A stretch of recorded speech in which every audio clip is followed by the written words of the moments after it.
샬롬.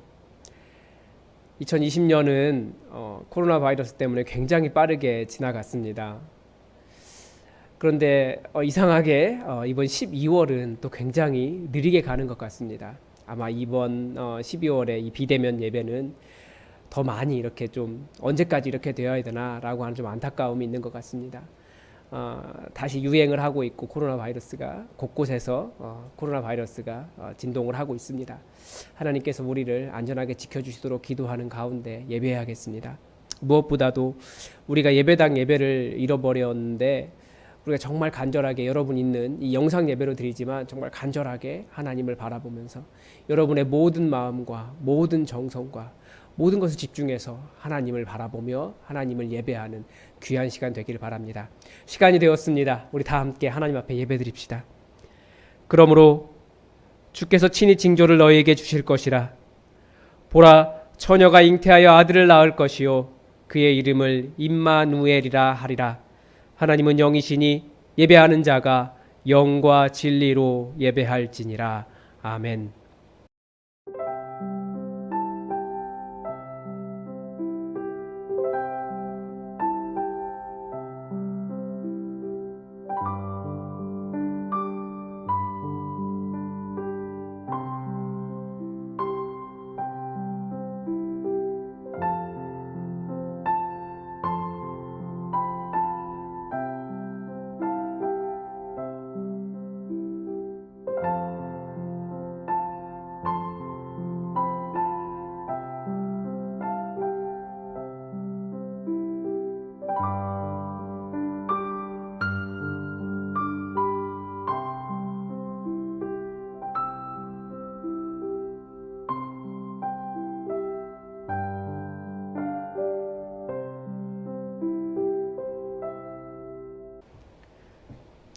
사랑과 은혜가 충만하신 하나님 아버지, 독생자 예수님을 세상에 보내주신 날을 기념하는 성탄절을 목전에 두고 저희들이 대림절 마지막 주일 예배를 드립니다. 우리의 입술을 열어 홀로 구원자가 되시는 성부 하나님을 찬양하게 하옵소서. 우리의 마음을 열어 겸손하게 인간의 몸을 입고 이 땅에 오신 예수님을 영접하게 하옵소서. 우리의 귀를 열어 오늘도 성령님께서 들려주시는 진리의 말씀을 듣게 하여 주옵소서.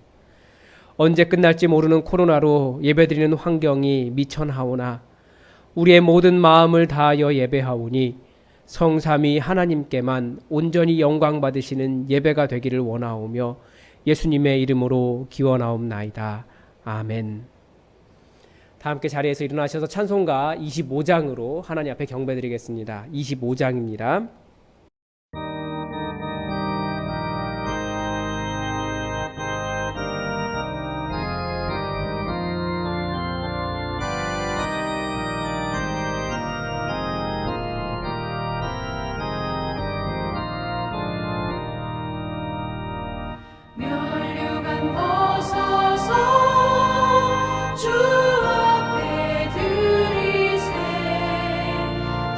천사기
다 함께 고개를 숙이셔서 고백의 기도를 드리겠습니다. 상한 갈대도 꺾지 아니하시며 꺼져가는 심지도 끄지 아니하시는 사랑의 하나님, 우리의 깊은 죄악보다 더 크신 주의 자비를 의지하며 회개하오니 우리의 기도를 들으시고 용서해 주옵소서. 우리 주 예수님은 겸손하여 육신을 입고 이 땅에 오셨지만 저희들은 주님을 닮아 겸손하지 못합니다. 예수님은 이 땅에 계시는 동안 온유하심으로 하나님 아버지께 순종하며 살았지만 저희들은 하나님의 말씀 앞에서도 우리의 생각을 주장합니다. 예수님은 우리에게 오셔서 행해 주실 일만 생각하지만 우리가 주님을 맞이하기 위해 적극적으로 주님을 기다리며 우리 자신을 예비하지 못했습니다. 이제 우리가 주님 닮아 겸손하게 하시고 말씀 앞에서 순종함으로 주의 말씀의 멍에로 온유하게 하시고 주님 오실 길을 예비하게 하옵소서. 예수님의 이름으로 이 고백의 기도를 드립니다. 아멘. 이제 다 함께 주님 맞이할 준비를 하는 기도를 드렸으면 좋겠습니다. 주님, 저에게도 와주십시오. 주님 오시지 못하는 저의 죄악을 내려놓고 주님 만날 수 있게 저를 예비시켜 주십시오. 우리 그런 자기 허물을 고백하는 기도를 다 함께 드리겠습니다.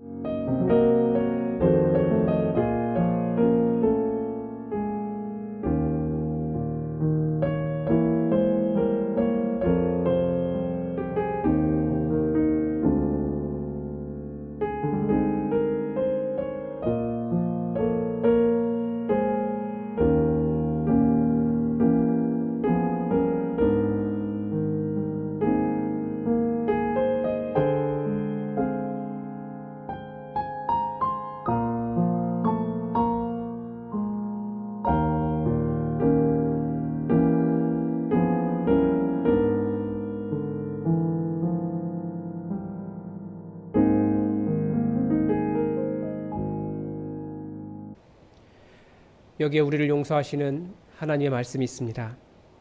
너희는 옷을 찢지 말고 마음을 찢고 너희 하나님 여호와께로 돌아올지어다.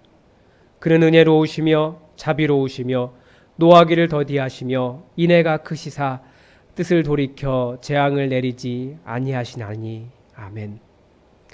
다 함께 사도신경으로 우리의 신앙을 고백하겠습니다. 나는 전능하신 아버지 하나님 천지의 창조주를 믿습니다. 나는 그의 유일하신 아들 우리 주 예수 그리스도를 믿습니다. 그는 성령으로 잉태되어 동정녀 마리아에게서 나시고 본디오 빌라도에게 고난을 받아 십자가에 못 박혀 죽으시고 장사된 지 사흘 만에 죽은 자 가운데서 다시 살아나셨으며 하늘에 오르시어 전능하신 아버지 하나님 우편에 앉아 계시다가 거기로부터 살아있는 자와 죽은 자를 심판하러 오십니다. 나는 성령을 믿으며 거룩한 공교회와 성도의 교제와 죄를 용서받는 것과 몸의 부활과 영생을 믿습니다. 아멘. 교동문 118번, 구주강림 4번, 교동문 118번, 구주강림 4번으로 하나님의 말씀을 교독하시겠습니다. 나는 시온의 의가 빛같이 예루살렘의 구원이 횃불같이 나타나도록 시온을 위하여 잠잠하지 아니하며 예루살렘을 위하여 쉬지 아니할 것인즉 이방 나라들이 내 공의를 뭇 왕이 다 내 영광을 볼 것이요 너는 여호와의 입으로 정하실 새 이름으로 일컬음이 될 것이며 너는 또 여호와의 손에 아름다운 관 내 하나님의 손에 왕관이 될 것이라. 원하건대 주는 하늘을 가르고 강림하시고 주 앞에서 산들이 진동하기를 불이 섭을 사르며 불이 물을 끓임 같게 하사 주의 원수들이 주의 이름을 알게 하시며 이방 나라들로 주 앞에서 떨게 하옵소서. 주께서 강림하사 우리가 생각하지 못한 두려운 일을 행하시던 그 때에 산들이 주 앞에서 진동하였사오니 주 외에는 자기를 앙망하는 자를 위하여 이런 일을 행한 신을 옛부터 들은 자도 없고 귀로 들은 자도 없고 눈으로 본 자도 없었나이다. 아멘. 함께 자리에 앉으셔서 찬송가 118장 함께 찬양하겠습니다. 118장입니다.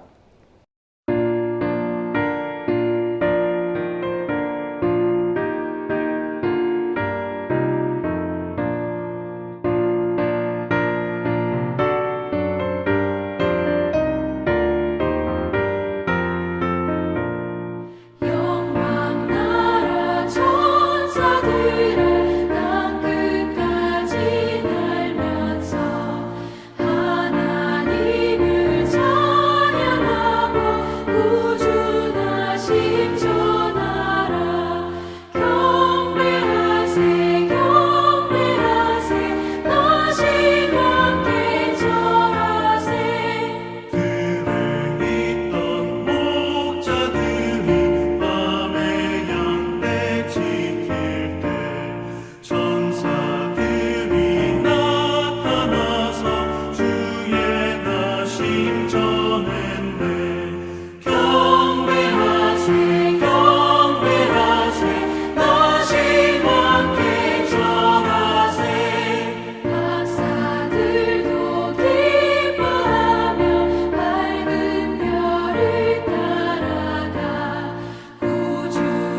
어제나 오늘이나 영원토록 동일하신 하나님 아버지, 오늘 대림절 네 번째 주일, 비록 모두 예배당에 모여 함께 예배를 드리지는 못하는 상황이지만 각 처소에서 이 시간 주님을 경배하기 위해 무릎 꿇은 주님의 백성들을 기억하시고 우리의 예배를 기뻐 받아 주시옵소서. 한 해가 저물어가는 자리에 서 있는 저희 마음의 형상이 주님을 기다리는 간곡한 모습이 되게 하옵소서. 산돌같이 신령한 주님의 집에서 예수 그리스도의 강림을 예비하며 거룩한 제사장처럼 하나님께 기쁘게 받으실 예배를 드리길 원합니다. 저희에게 임하실 주님을 맞이하는 지금 이 시간, 저희 심령의 문이 요동치며 활짝 열리게 하여 주옵소서. 사랑의 주님, 올 한 해를 마감해가는 이 시점에 지난날 무엇을 바라보고 살아왔는지 돌아보게 됩니다. 지금껏 살아오면서 때때로 최선을 다하여 살아온 때도 있었지만 그보다는 부끄럽게 살아온 경우가 많았음을 고백합니다. 주님의 말씀대로 살지 않은 일들이 더 많사오니 저희를 긍휼히 여기시고 주의 사랑으로 덮어주시옵소서. 주님께 모든 것을 내어 맡겨야 함에도 불구하고 내 고집과 내 주관대로 살아온 순간들이 너무 많음을 회개하며 다시 오실 주님 용서하시고 저희의 허물을 거두어 주시옵소서. 세상 만물과 역사를 주관하시고 다스리시는 만유의 주이신 하나님 아버지, 올 2020년은 모두가 처음 겪어보는 날들이었습니다. 여전히 온 나라에 코로나 바이러스가 창궐하고 기후변화로 곳곳에 자연재해가 끊이지 않고 있습니다. 교만함으로 불순종했던 이스라엘 민족을 심판하셨던 진노의 하나님을 기억하지만 소망이 없는 것 같은 어둠 속에서도 빛이 되어 주셔서 부정한 것을 버리게 하시고 무너진 곳곳을 보수하여 회복을 이루시는 하나님을 또한 기억합니다. 하나님의 이름을 부르는 모든 자들이 이 고통스러운 현실을 묵상하고 성찰하는 과정에서 하나님을 의지하는 법을 다시금 깨닫고 배우게 하여 주시고, 특히 이 땅의 모든 교회가 이 시대의 죄를 나의 죄로 여기고 무너진 장벽을 부여잡고 통곡했던 느헤미야와 같은 심정으로 기도하게 하셔서 주의 은혜로 다시금 거룩해지고 주의 능력으로 온전히 서게 하여 주옵소서.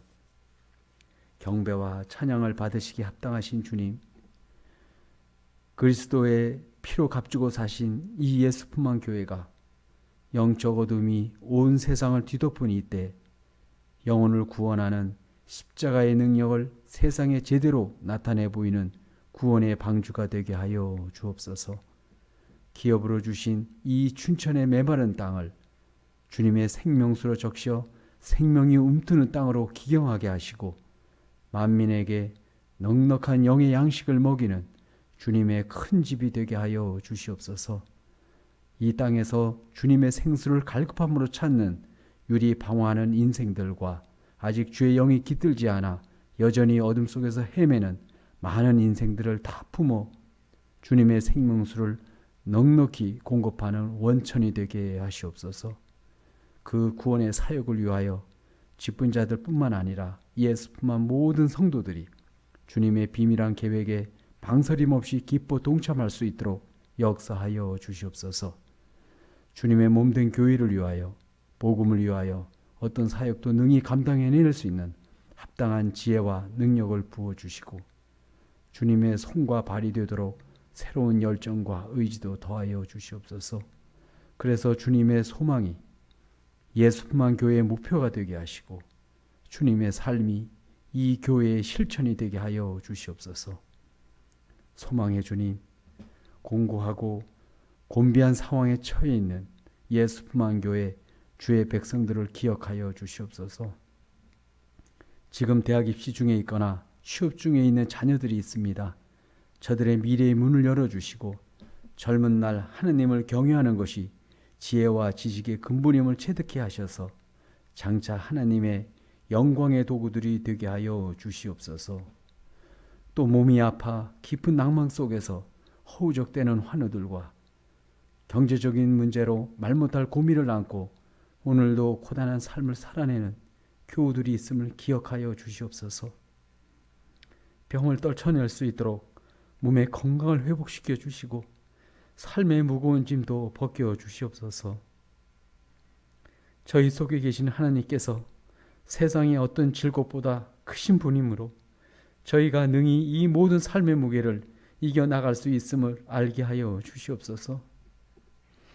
이스라엘 백성들 앞에서 하나님께서 친히 싸우셔서 승리를 주시고 가나안 땅을 허락해 주신 것처럼 지금도 저희를 위해 삶의 현장에서 힘이 되어 주시고 어떤 역경에서도 승리를 허락해 주시옵소서. 그래서 예품 성도들 모두가 날마다 여호와 라파 되시고 여호와 니시 되신 하나님을 찬양하게 하시옵소서. 너는 내게 부르짖으라 내가 내게 응답하겠고 네가 알지 못하는 크고 비밀한 일을 내게 보이리라 말씀하신 것처럼 주님께 부르짖음으로써 저희가 알지 못하는 크고 비밀한 것을 응답으로 얻을 수 있는 축복을 내려 주시옵소서. 그래서 평생 기도를 쉬는 죄를 결단코 범치 않는 저희들 모두가 되게 하여 주시옵소서. 거룩하신 하나님 아버지, 이제 예배가 시작이 되었습니다. 이 시간 예배에 임재하셔서 저희들의 모든 예배를 기쁘게 받아주시고 간구에 합당한 은혜를 허락하여 주옵소서. 특히 단위에 세우신 목사님께 능력의 능력을 더하셔서 말씀을 통해 하늘나라의 비밀을 온전히 드러내게 하셔서 여전히 분별의 미로를 헤매는 저희들의 영적 눈이 열리게 하시고 연약한 믿음이 굳건한 반석의 믿음으로 변화되는 시간이 되게 하여 주시옵소서. 또 주님의 몸된 교회를 위하여 몸을 아끼지 아니하고 충성하시는 손길들을 기억하시고 저희들의 수고를 통하여 주님의 교회가 더욱 든든히 서가는 역사가 있게 하여 주옵소서. 예배의 시종을 주님께 의탁합니다. 그리스도를 대망하는 이 기간에 예수님의 지극하신 사랑과 구원의 말씀으로 충만하게 되기를 사모하는 모든 주의 백성들에게 일일이 응답하시기를 기뻐하시는 예수 그리스도의 이름으로 기도합니다. 아멘.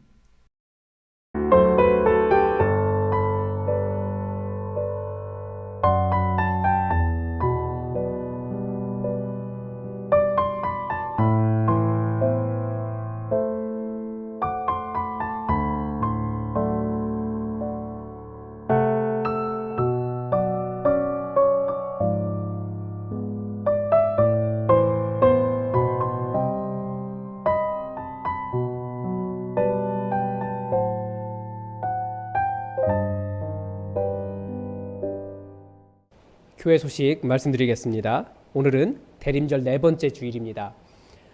이제 예수님 오시는 날이 며칠 남지 않았습니다. 우리 기쁨으로 주님을 대망하는 그런 시기를 가지시기 바랍니다.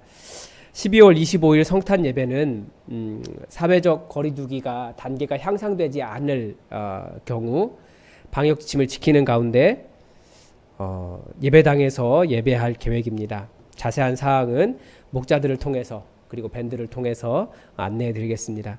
그리고 아울러 주일 예배, 다음 주 주일부터는 모든 예배를 대면 예배로 드리겠습니다. 각 학교들이 지금 전면, 비대면 수업으로 들어간 상황이고 또 우리 주변에서도 이제 확진자를 심심치 않게 만날 수 있는 상황이 되어서 사실 이런 결정이 매우 위험한 결정인 건 맞습니다. 그렇지만 정부의 방침 자체가 사실 예배를 금지하고 있지는 않기 때문에 또 우리도 그래서 전체적으로 다시 현장 예배를 회복하려고 합니다.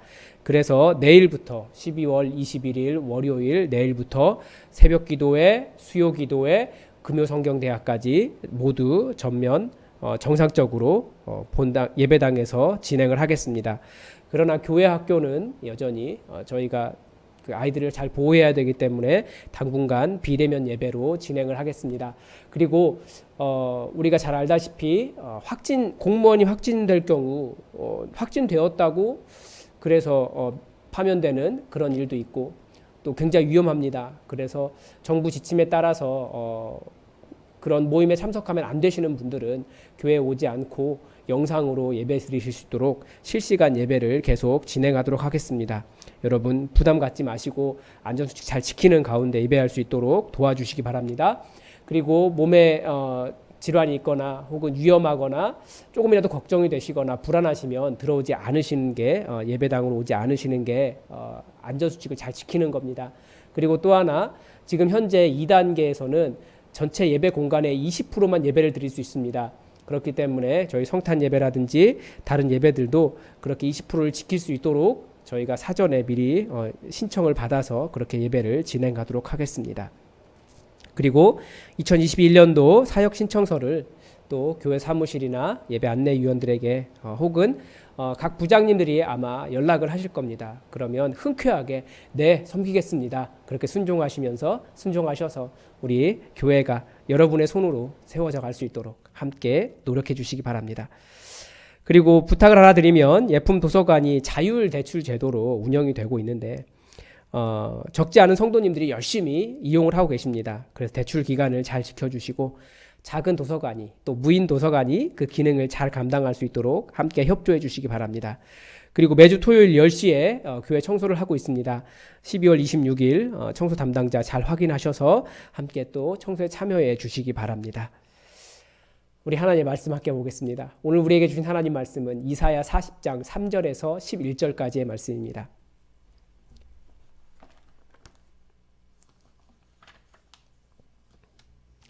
이사야 40장 3절에서 11절까지 하나님의 말씀을 다 함께 받들어 읽겠습니다.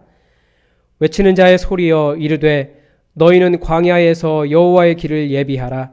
사막에서 우리 하나님의 대로를 평탄하게 하라.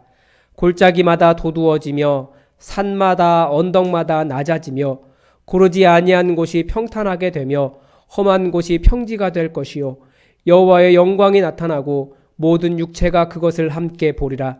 이는 여호와의 입이 말씀하셨느니라. 말하는 자의 소리여 이르되 외치라. 대답하되 내가 무엇이라 외치리이까 하니 이르되 모든 육체는 풀이요 그의 모든 아름다움은 들의 꽃과 같으니 풀은 마르고 꽃이 시들면 여호와의 기운이 그 위에 불미라. 이 백성은 실로 풀이로다.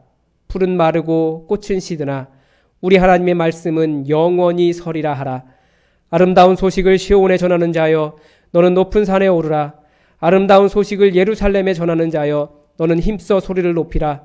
두려워하지 말고 소리를 높여 유다의 성읍들에게 이르기를 너희의 하나님을 보라 하라. 보라 주 여호와께서 장차 강한 자로 임하실 것이요 친히 그의 팔로 다스리실 것이라. 보라 상급이 그에게 있고 보응이 그의 앞에 있으며 그는 목자같이 양떼를 먹이시며 어린 양을 그 팔로 모아 품에 안으시며 젖먹이는 암컷들을 온순히 인도하시리로다. 아멘.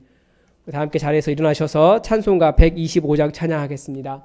125장 천사들의 노래가 우리 하나님께 하나님 보좌에 있는 모든 천군 천사가 하나님을 예배하는 것을 기억하면서 같은 마음으로 하나님께 영광 올려드리겠습니다.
여러분, 예수님의 생애와 가르침을 잘 보여주고 있는 복음서가 있죠. 신약 성경에 있는 책들, 복음서라고 하는데 4개의 복음서가 있습니다. 마태, 마가, 누가, 요한 복음이 있죠. 그래서 이 4개의 복음서를 사복음서라고 이야기합니다. 4개니까 말 그대로 그냥 사복음서예요. 교회가 가장 소중한 보물처럼 여기고 있는 책이 바로 그 사복음서입니다. 그런데 이 4개의 복음서에 서로 겹치는 내용도 있고 또 그렇지 않은 내용들도 있어요. 그런데요, 의외로 생각보다 이렇게 겹치는 내용들이 그렇게 많지 않습니다. 그런 차이가 나는 이유가 뭐냐면 그 복음서를 기록하고 전수한 공동체가 있거든요. 교회죠. 그들이 각기 집중한 내용이 달랐기 때문에 그렇습니다. 대표적으로 마태복음 같은 경우에는 유대인 공동체였던 것 같아요. 그래서 유대인들만, 율법을 잘 아는 유대인들만 이해할 만한 내용들이 가끔씩 들어 있습니다. 누가복음 같은 경우에는 굉장히 가난한 자들, 또 여인들의 공동체였다라고 생각이 됩니다. 그래서 가난한 자들과 여인들에 대한 내용을 더 많이 말하고 있습니다. 방금도 말씀드렸다시피 그런데 4개의 복음서가 모두가 이야기하고 있는 내용들이 있습니다. 공통자료라고 이야기하는데 대표적인 것이 당연히 예수님의 십자가 사건이겠죠. 예수님의 십자가의 그 죽으심과 부활은 교회의 아주 근본적인 사건입니다. 그렇기 때문에 이 4개의 복음서가 다 이야기하고 있습니다. 그러면 여러분 한번 생각해 보십시오. 또 어떤 사건이 4개의 복음서, 사복음서에 다 들어있겠습니까? 대표적인 사건이 또 뭐가 있냐면 빵 5개, 물고기 2마리로 5,000명, 남자만 5,000명을 먹이신 오병이어의 사건입니다. 우리가 마가복음에서 강해하면서 7병이어 사건도 봤는데 그건 나오지도 않아요. 그건 전부가 기록하고 있지 않습니다. 또 하나는 예수님께서 세례 받으신 사건입니다. 그러니까 내복음서가 전부 다 이야기하고 있다는 것은 그만큼 교회가 세례와 먹는 것, 성찬을 얼마나 중요시 여기는가 우리가 잘 알 수 있습니다. 이 정도로. 그리고 나머지는 또 뭐가 있냐면 향유로 예수님의 발을 씻긴 막달라 마리아에 대한 사건이에요. 이 이야기도 이건 예수님께서 특별히 예수님 오시는 그때까지 전해라 라고 전한 거, 그 예수님께서 부탁하신 내용이기 때문에 사복음서에 또 다 들어 있습니다. 이 정도로. 그리고 나머지는 전부 다 십자가와 관련된 사건이기 때문에 그건 뭐 다 동일하고요. 이 정도로. 심지어 그러니까 우리가 뭐 잘 아는, 그리고 우리가 기다리는 성탄절, 이 예수님의 탄생도 마태복음과 누가복음에만 기록되어 있을 정도로 사실 그렇게 많지는 않습니다. 공통자료가. 이렇게 의외로 공통자료가 없는 사복음서가 심지어 예수님의 탄생조차도 모두 이야기하고 있지 않는 사복음서가 모두 가지고 있는 내용이 또 하나가 있습니다. 그게 뭡니까? 세례 요한에 관한 기록입니다. 사복음서 모두가 세례 요한을 그렇게 중요하게 다루고 있는 이유가 무엇이겠습니까? 바로 세례 요한의 사명 때문이었습니다. 그 사명이 뭡니까? 주님 오실 길을 예비하는 것이었습니다. 우리는 주님이 오시면 어떤 일을 해주실까? 주님의 오심을 기다리면서 주로 그걸 생각해요. 무엇인가 어떤 걸 해주실까를 기대하는데, 그렇게 주님을 기다리는데 혹시 주님 오시는 그 일에 우리가 할 일은 없을까요? 세례 요한은 이 주님 오시는 길을 예비하면서 오셔서 행해 주실 주님의 역사보다도 내가 어떻게, 자신이 어떻게 무엇을 해야 할지, 내가 주님의 오심을 예비한다면 무엇을 해야 할지를 고민하면서 적극적으로 주님의 오심을 예비한 사람입니다. 그래서 모든 복음서는 예수님의 이야기에 앞서서 예수님의 오실 길을 예비했던 세례 요한을 이야기하고 있는 겁니다. 왜 세례 요한의 사역에서부터 복음서를 시작하느냐를 설명할 때 인용한 성경 구절이 있습니다. 그는 선지자 이사야를 통하여 말씀하신 자라. 일러스되 광야에 외치는 자의 소리가 있어 이르되 너희는 주의 길을 준비하라. 그가 오실 길을 곧게 하라 하였느니라. 세례 요한이 예수님을 기다리면서 왜 광야로 나갔는지, 아버지를 따라서 아버지를 이어서 성전에서 제사장으로 권위를 누린다든지 평탄한 길을 산다든지 그런 것이 아니라 왜 광야로 나갔을까? 잘 보여주죠. 저는 세례 요한을 생각할 때마다 약간 좀 짠한 마음이 있어요. 주님 오심을 기다린다고 하면서 낙타 털옷 입고 그게 제대로 된 옷이나 되겠습니까? 한여름에도 또 한밤에도 한겨울에도 그 옷 입고 살았을 거 아니에요. 먹을 게 메뚜기와 석청이라고 하는데 메뚜기 잡으려고 그 선지자가 풀밭에 뛰어다닌다는 걸 한번 상상해 보셨습니까? 아니면 석청을 따기 위해서 그 절벽에 오르는 그 털 옷 입은 세례 요한의 모습이 여러분 상상이 되십니까? 그런데 그게 주님을 예비하는 길이라면 기꺼이 그 길을 가겠다라고 그렇게 주님 예비한 길을 가기 위해서 광야로 나간 사람이라는 거예요. 오늘 말씀은 이 하나님의 오심을 기다리는 사람들에게 3번에 걸쳐서 어떻게 준비해야 할지를 가르쳐주고 있습니다. 그래서 본문의 말씀을 통해서 우리도 세례 요한처럼 하지는 못해도 세례 요한이 왜 그랬는지는 이해하고 예수님 오실 것을 기다리면서 그 광야로 나갔던 세례 요한의 마음으로 그러면 우리는 어떤 자세로 또 어디에 서야 할지 어떻게 적극적으로 주님 오심을 예비해야 될지 한번 대림절 마지막 이 시간을 같이 한번 나눠보겠습니다.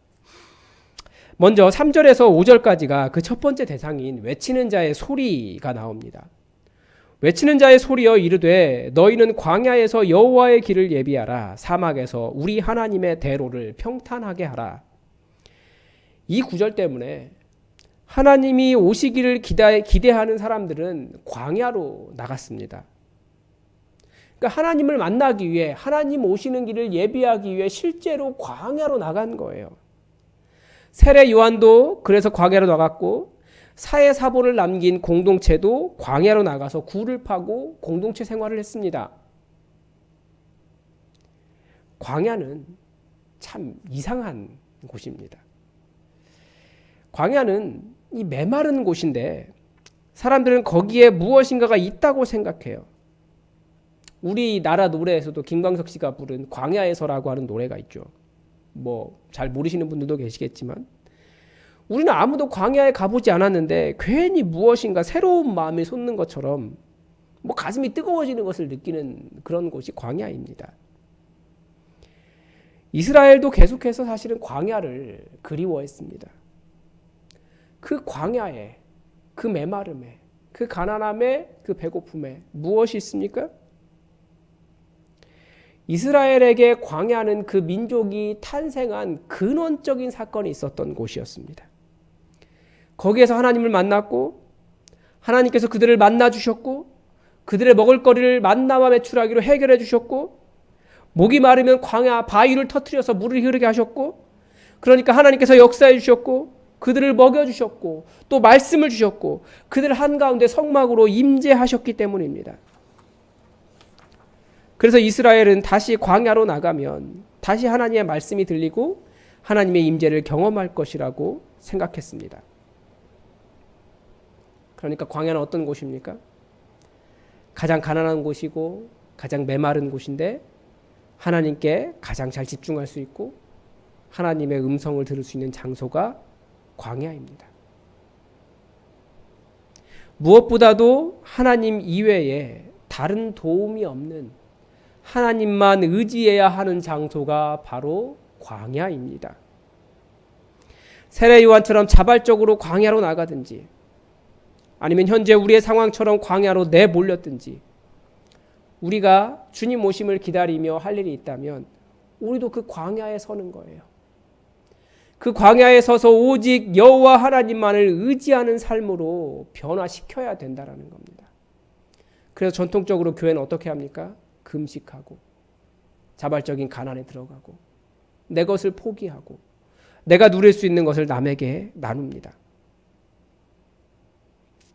그런데 그 광야에서 무엇을 하면서 하나님을 기다렸습니까? 4절입니다. 골짜기마다 도두어지며 산마다 언덕마다 낮아지며 고르지 아니한 곳이 평탄하게 되며 험한 곳이 평지가 될 것이요. 세례 요한은 이 말씀을 어떻게 해석했을까요? 하나님께서 오시는데 방해가 되는 높은 산과 깊은 골짜기와 거친 들과 험한 땅이 있다고 본 거예요. 그것이 무엇입니까? 우리가 뭐라고 부르고 있습니까? 그것을 죄라고 부릅니다. 그래서 세례 요한의 메시지도 회개하라, 천국이 가까이 왔느니라, 예수님의 메시지와 동일했습니다. 즉 하나님을 따르지 않고 하나님께 순종하지 않는 모든 죄악을 내버려라, 그렇게 가르쳤습니다. 우리 세례 요한의 메시지를 한번 들어보겠습니다. 회개에 합당한 열매를 맺고 속으로 아브라함이 우리 조상이라 말하지 말라. 바리새인들과 사두개인들에게 이야기한 거죠. 옷 두 벌 있는 자는 옷 없는 자에게 나눠줄 것이요, 먹을 것이 있는 자도 그렇게 할 것이요. 중간 생략하고요. 세리들에게는 부과된 것 외에는 거두지 말라. 군인들에게는 사람에게 강탈하지 말고 받는 급료를 족한 줄로 알아. 이것이 회개에 합당한 열매라고. 하나님 오시지 못하는 높은 산과 깊은 골짜기와 험한 곳과 거친 땅, 하나님께서 오시지 못하는 이유라고 세례 요한은 가르쳤습니다. 다시 말하면 하나님께서 오실 수 없는 이유가 무엇입니까? 하나님께서 오실 수 있는 그 대로가 막혀있는 이유가 무엇입니까? 더 많이 가지려고 하는 욕심과 또 그 욕심으로부터 나오는 탐욕과 다른 사람의 약함을 생각하지 않는 폭력과 나의 권위의식으로 다른 사람 위에 군림하려고 하는 마음이 사람 안에 가득 차 있기 때문에 우리 하나님께서 오실 수 있는 길이 열릴 수 없다라고 세례 요한이 가르친 거예요. 그게 바로 높은 산, 깊은 골짜기, 거친 들, 험한 땅, 뭐 그런 거예요. 여러분, 우리가 주님 오시기를 기다리는 이 성탄의 시기에 우리도 광야에 서서 이 가난한 마음으로 하나님만을 의지하며 나를 채우려고 하기보다는 더 나눌 수 있는 시기가 되기를 여러분 부탁드립니다. 자발적으로 가난해 주십시오. 내가 누릴 수 있는 것 조금만 포기하고 좀 다른 사람에게 베푸는 그런 날이 될 수 있도록 여러분 함께 노력했으면 좋겠습니다. 두 번째, 이사야의 두 번째 메시지는 이 인간의 인간성과 하나님의 말씀의 영원성에 대한 대조입니다. 6절부터 8절의 말씀을 다 읽어보겠습니다. 말하는 자의 소리여 이르되 외치라.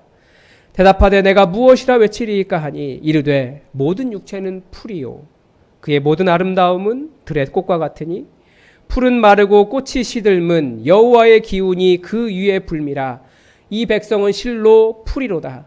풀은 마르고 꽃은 시드나 우리 하나님의 말씀은 영원히 서리라 하라.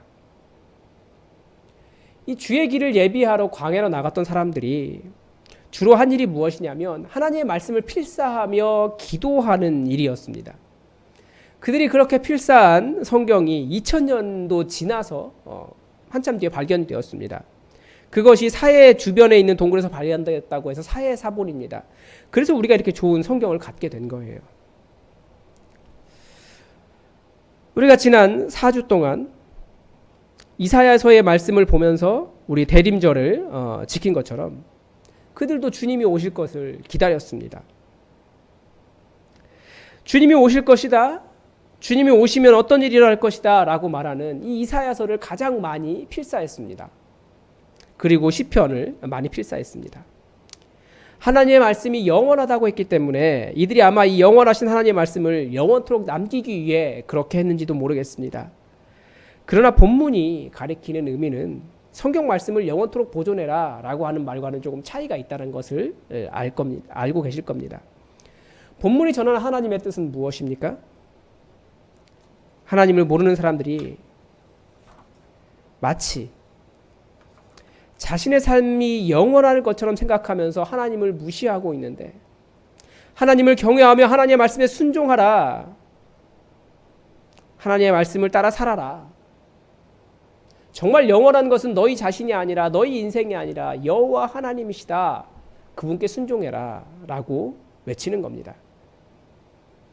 성경은요 처음부터 하나님의 말씀을 따라 살아야 한다라고 가르쳐 줍니다.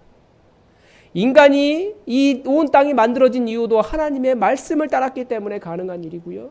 인간도 만들어진 이유가 하나님의 말씀을 따라갔기 때문이고요. 인간이 하나님으로부터 떨어진 이유가 무엇입니까? 하나님의 말씀에 순종하지 않았기 때문입니다. 그래서 항상 성경은 그렇게 부탁을 해요. 하나님의 말씀을 따라 살라고. 그게 사는 길이라고. 그래서 그 광야에서 모세의 마지막 말이 무엇이었습니까? 내 하나님 여호와께서 이 40년 동안에 내게 광야 길을 걷게 하신 것을 기억하라. 이는 너를 낮추시며 너를 시험하사 내 마음이 어떠한지 그 명령을 지키는지 지키지 않는지 알려 하심이라. 너를 낮추시며 너를 줄이게 하시며 또 너도 알지 못하던 만나를 내게 먹이신 것은 사람이 떡으로만 사는 것이 아니요 여호와의 입에서 나오는 모든 말씀으로 사는 줄을 내가 알게 하려 함이니라. 예수님은 이 말씀을 먹을 것을 유혹하는 사탄에게 대적하는 데 사용하셨습니다. 이 두 해석을 통해서 영원하신 하나님의 말씀이 무엇인가 그 의미를 새겨볼 수 있어요. 인간은 어떤 존재입니까? 유한해요. 그래서 인간이 추구하는 것이 무엇입니까? 당장 잘 먹고 사는 거예요. 그리고 인간의 욕구가 무엇입니까? 내가 더 안전하기 위해서 항상 다른 사람을 이기려고 하는 욕구예요. 하나님 필요 없다고 말하고요. 하나님 귀찮다고 말하고요. 하나님께 순종하려는 마음이 없습니다. 그래서 선악과도 따먹고 죄를 지으면서도 내가 가장 위대하다라고 말합니다. 내가 하고자 하는 일을 막으면 분노합니다. 더 이상한 현상은요. 온 세상의 다른 종교는 다들 우호적으로 받아들이는데 이상하게 사람들이 개신교는 안 된대요. 물론 이해가 돼요. 교회가 잘못하는 부분도 있으니까. 그런데 다 잘못을 같이 해도 교회는 특별히 더 욕을 먹습니다. 심지어 같은 하나님 섬긴다고 하는 로만 카톨릭도요. 천주교라고 이야기하는데 거기도 우호적으로 받아들이지만 개신교는 안 된대요. 뭐 교회가 잘못한 부분이 많이 있죠. 그런데 그것을 뛰어넘어서 그냥 교회가 싫은 거예요. 왜 그럴까요? 교회는 분명하게 이야기하거든요. 복음의 본질은 분명하게 이야기합니다. 뭐라고? 복음의 메시지가 무엇입니까? 네 안에 네가 왕노릇하려고 하는 그 모든 것을 포기해라. 내려놔라. 너의 왕은 네가 아니다. 네가 왕 되려고 하는 그 모든 것은 죄악이다. 여호와 하나님이 너의 왕이시다. 예수 그리스도를 너의 주로 모셔라. 그분의 말씀에 순종해라. 복음은 분명하게 말하고 있습니다. 그렇기 때문에 사람들이 싫어하는 거예요. 그런 말인 거죠. 넌 인간이고 난 하나님이야. 저 말고요. 그런데 자꾸 인간이 하나님 되려고 하는 세상에 말씀은 순종과 겸손과 하나님을 의지함과 말씀대로 살아서 왕이 아니라 종이 되고 심지어 종이 될 뿐만 아니라 죽기까지 하라고, 그것도 의롭지 않은 자를 위해서 내가 손해보라고 그렇게 가르치고 있기 때문에 싫은 겁니다. 사람들이. 그러나 여러분, 우리가 주님 오심을 예비하고 있는데 우리는 어떤 존재인지 깨달아야 됩니까? 우리의 힘은, 인간의 모든 능력은, 우리 모든 아름다움은 결국 시드는 풀과 같아요. 우리가 맹신할 것이나 평생 보존하려고 아끼고 하는 것이 아닙니다. 우리에게 영원한 것은 무엇입니까? 우리를 살게 하는 것이 무엇입니까? 주의 말씀에 순종하는 겁니다. 그러므로 여러분 적극적으로 주의 말씀 앞으로 나아가서 주의 말씀에 순종하십시오. 왕된 나의 모든 것을 내려놓고 주의 말씀에 순종하십시오. 주의 말씀이 이쪽으로 가라 하면 아멘 충성하고, 하지 말라고 하면 아멘 충성하고, 주의 말씀에 순종하십시오. 그것이 주님을 기다리는 우리의 적극적인 자세입니다. 뭐 해주십시오 이것만 바라는 것이 아니라 이제는 제가 주님을 위해 순종하겠습니다. 그게 주님을 예비하는 자세입니다.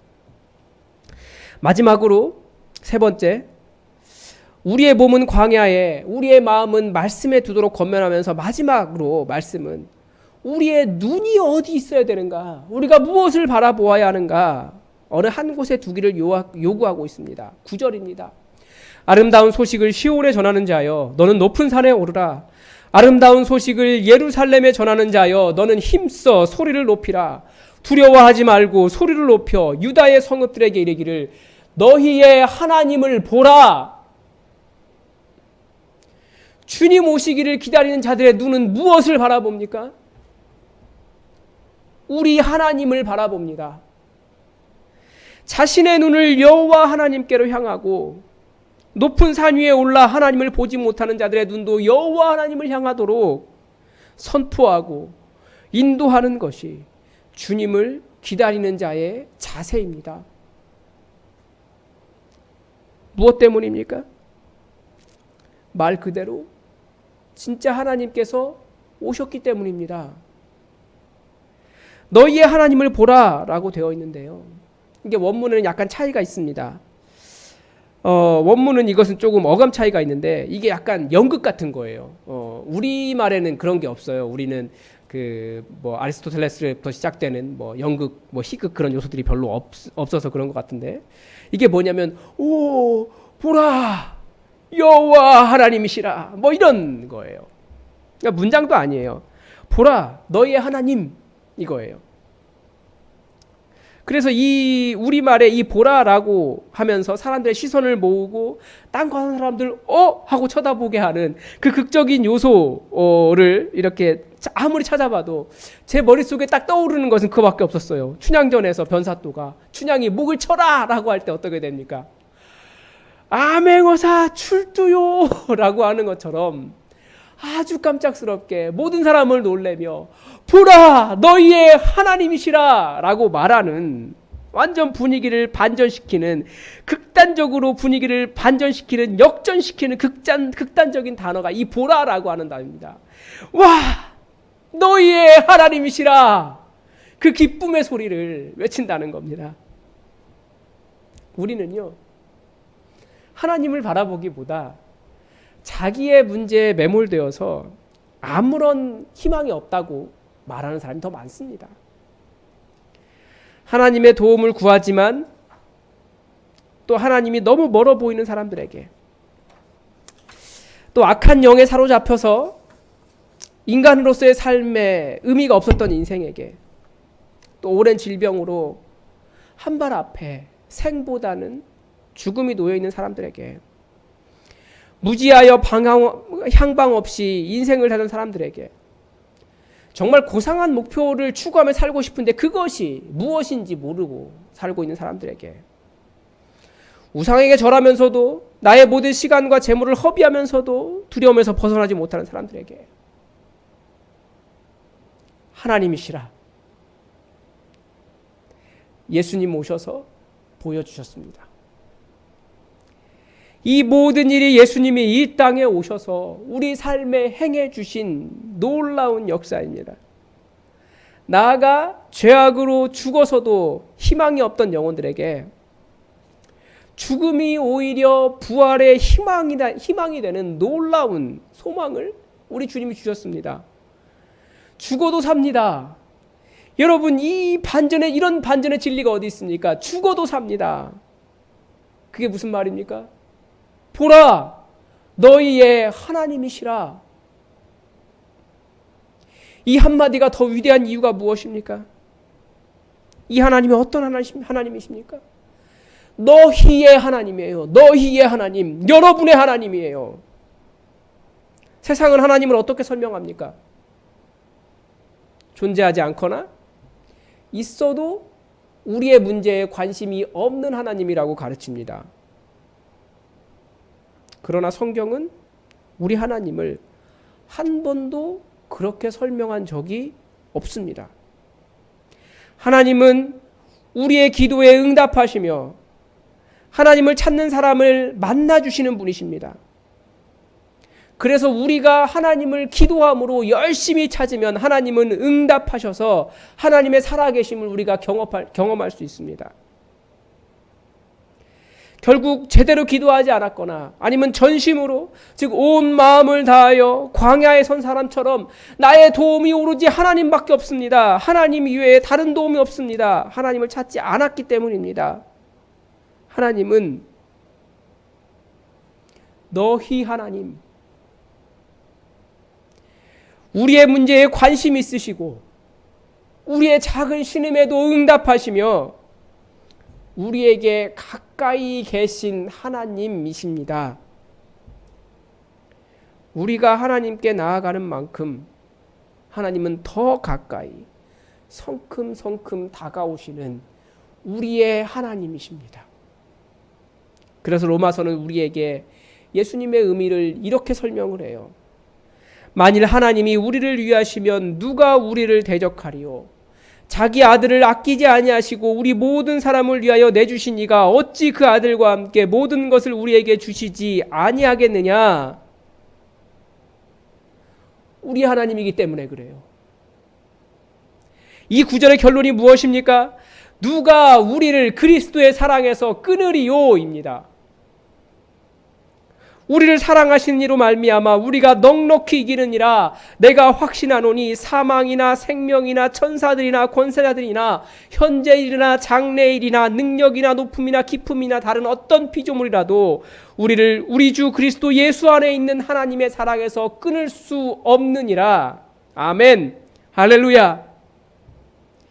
우리 예수님 오심은 당신의 백성을 끊어낼 수 없었던, 당신의 백성을 향한 사랑을 주체할 수 없었던 우리 하나님의 사랑의 고백인 거예요. 예수님은 우리에게 오신 하나님의 사랑의 그 결정체입니다. 내가 너희를 이렇게 사랑한다. 나는 이렇게까지 너희의 하나님이 되고 싶다. 너는 내 것이라. 보라, 너희 하나님이시라. 그 말입니다.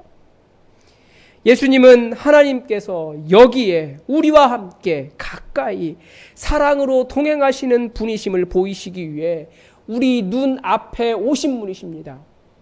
아니요, 그것을 넘어서 우리 눈 안에 오신 분입니다. 그러므로 여러분, 믿음으로 여러분의 눈 안에 예수님을 담아내시기 바랍니다.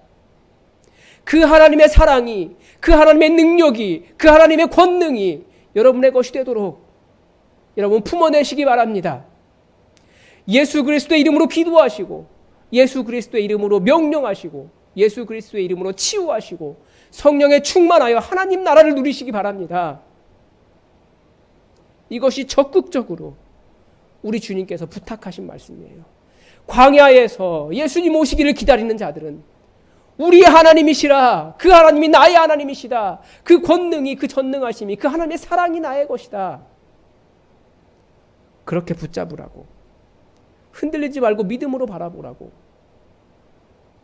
그것이 대림절 마지막 우리가 주님을 향해 가지고 있어야 될 자세입니다. 지난 세기 세계 신학계에서 가장 위대한 신학자를 꼽으라고 한다면 뭐 여러 사람이 있겠지만 칼 바르트라고 하는 신학자를 빼놓을 수 없습니다. 아마 들어본 분들이 계실 거예요. 아마 목회자가 아니기 때문에 정확한 의미는 모르실 수 있지만 한국 교회는 잘 구분하지 못하고 뭐 자유주의 신학자네, 뭐 신정통주의이기 때문에 정통주의가 아닌 신학자네 하면서 공격을 합니다. 심지어는 그의 사진 중에 아마 그런 게 있었던 것 같아요. 이렇게 담배 피는 장면이 있어요. 파이프 물고. 그래서 담배 피는다고 해서 진짜 그리스도인이 아니네, 독일 사람에게 그러면서 바르트를 공격하기도 합니다. 그러나 그를 위대한 신학자라고 평가하는 이유는 따로 있습니다. 뭐냐면 당시 신학계의 분위기는 완전히 자유주의였습니다. 자유주의가 무엇이냐면, 쉽게 이야기하면 이 성경을 이 하나님의 말씀으로 인정하지 않는 거예요. 여러 기적이 나오잖아요. 하나님의 권능이 나오잖아요. 그런데 전부 다 신화라고 그렇게 이야기하는 거죠. 그런데 그런 세상 속에서 만약에 그런 상황 속에서 제가 신학을 했다면 저는 어떤 사람이 되어 있을까요? 아마 저도 크게 다르지 않았을 것 같아요. 그런데 바르트는 달랐습니다. 모두가 자유주의의 절정기였어요. 하나님의 말씀과 하나님의 역사를 부정하던 그 자유주의 신학의 절정기에 찬물을 확 끼얹은 그런 사람입니다. 그래서 오죽했으면 자유주의의 놀이터에 폭탄을 터뜨렸다, 이렇게 말할 정도로 평가를 하는 사람입니다. 즉 이 성경이 하나님의 말씀이다라고 하는 것을 회복시킨 사람이 이 칼 바르트예요.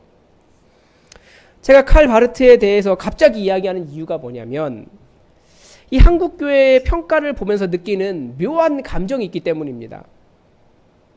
한국교회에서 믿음이 좋다는 분들이 칼 바르트를 자유주의에 가깝다라고 비판하지만 정말 하나님의 말씀에 대한 믿음을 회복한 사람은 제가 보기에는 칼 바르트예요. 세례 요한은요, 이 말씀을 그대로 믿고 광야로 나갔습니다. 그런데 말씀을 그대로 믿었다라고 말하는 사두개인들과 바리새인들은 광야로 나가지 않았잖아요. 그런 묘한 감정이 있는 거예요. 현대를 살아가는 우리는 그 광야가 아니라는 것을 알고 있기 때문에 광야로 가진 않습니다. 그러나 그 광야로 나간 세례 요한의 믿음은 예수님의 오심을 예비하는 삶이 되었습니다. 우리도 예수님의 오심을 기다리고 있지 않습니까?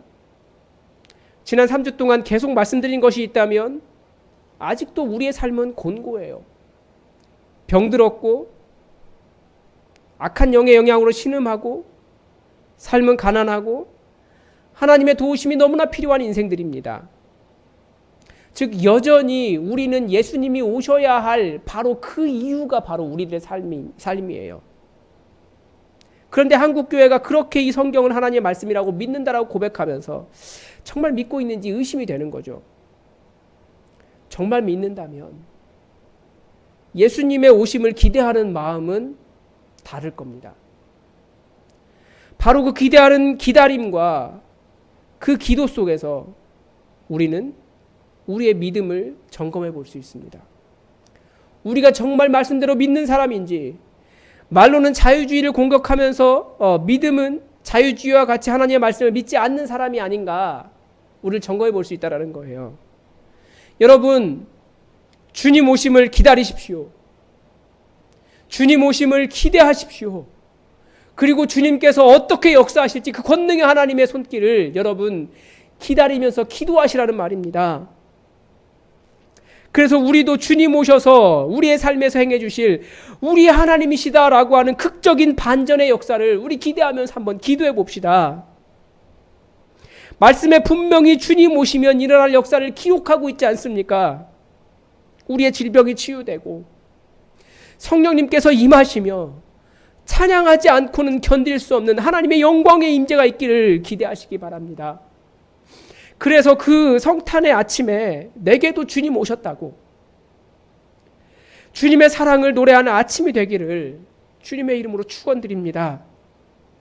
우리 주 예수님이 2000년 전에만 오신 것이 아니라 오늘 내게도 오셔서 임마누엘 하셨기 때문에, 극적인 하나님의 반전이 일어났기 때문에 우리는 대룡산에도 올라가고 안마산에도 올라가고 국사봉에도 올라서 할렐루야, 우리 주님 오셨다, 그렇게 외치지 않고는 견딜 수 없는 하나님의 강력하신 역사가 여러분의 삶에 있기를 주님의 이름으로 축원합니다.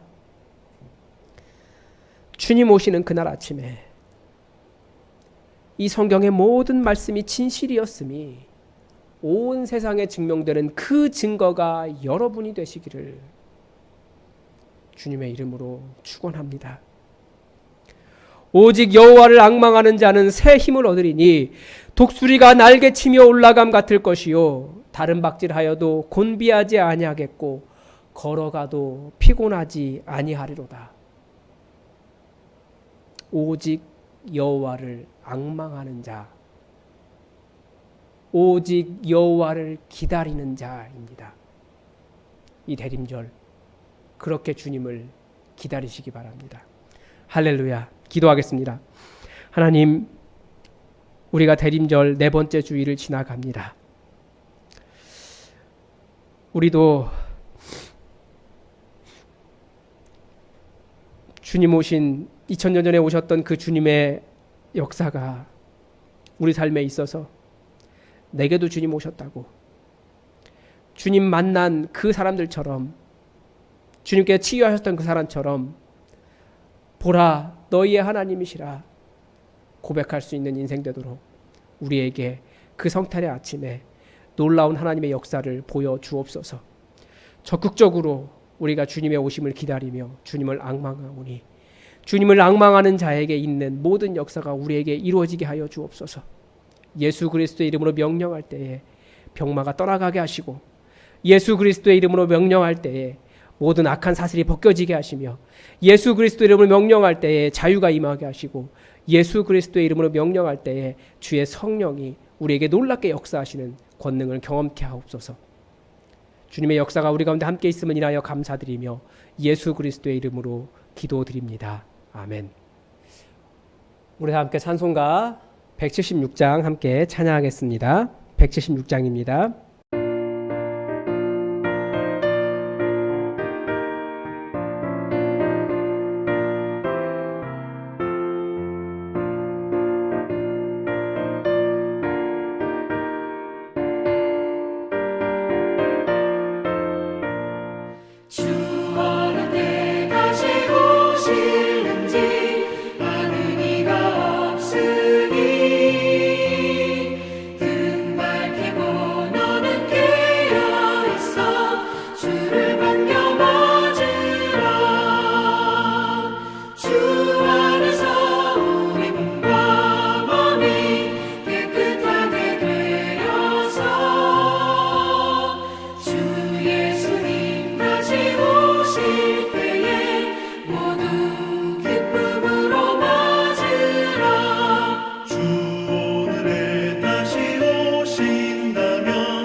봉헌 시간입니다. 여러분 이제 저희 대면 예배 드리니까 여러분 헌금 잘 준비해서 또 대면 예배 시간에 오셔서 예배당에서 헌금하면 헌금해 주시고요. 그리고 오늘도 여러분 예배 드리셨기 때문에 우리 하나님 앞에 여러분의 예물을 드리셨으면 좋겠습니다. 어디로 드려야 되는지 온라인 헌금 주소, 헌금 계좌는 교회 주보와 또 교회 홈페이지에 있습니다. 여러분 요령을 참고하셔서 예물 드려주시기 바랍니다. 기도하겠습니다. 하나님, 오늘도 아버지 앞에 예배드리며 우리의 마음을 담아 아버지 앞에 예물을 올려드립니다. 이 예물에 담긴 기도를 아버지께서 아시오니 그 간절한 마음에 응답하여 주시고 하나님께서 어떻게 우리의 기도에 응답하시는지 그 증거가 되도록 확실하게 구체적으로 응답하여 주옵소서. 우리의 마음을 먼저 헤아리시고 행하시는 주님의 역사로 인하여 더욱더 찬양하게 하시며 이 성탄의 계절에 정말 주님 오심을 예비하며 우리가 온전하게 준비될 수 있도록 도와주시옵소서. 특별히 코로나 바이러스가 너무나 심한 가운데 삶이 공고해지지 않도록 우리를 붙잡아 주시며 아버지께 드리고 싶은 마음은 너무나 간절하지만 다하지 못하는 그 마음을 주님 더욱 위로하여 주옵소서. 예수님 오셔서 그 하나님 오셨다라고 하는 그 놀라운 은혜가 더욱 넘치는 인생 되도록 더욱더 복의 복으로 함께하여 주옵소서. 우리의 드린 예물을 받아주시며 이 예물이 놀랍게 주님의 역사를 위해 사용되도록 하나님 함께하여 주옵소서. 주님 감사한 은혜 가운데 우리 재정을 넉넉하게 채워주심도 감사드립니다. 더욱더 풍성하도록 역사하시며 이거 잘 사용하여 아버지께 칭찬 들을 수 있도록 도와주옵소서. 주님의 은혜에 감사드리며 예수 그리스도의 이름으로 봉헌 기도드립니다. 아멘. 우리 다 함께 자리에서 일어나서 찬송가 108장 찬양하겠습니다. 찬송가 108장입니다.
지금은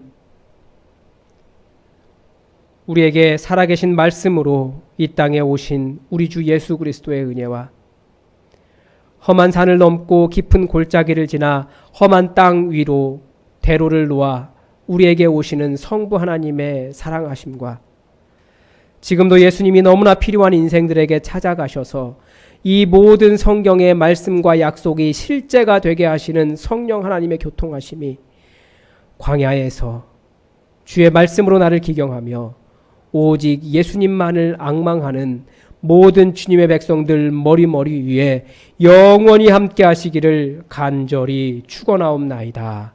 아멘.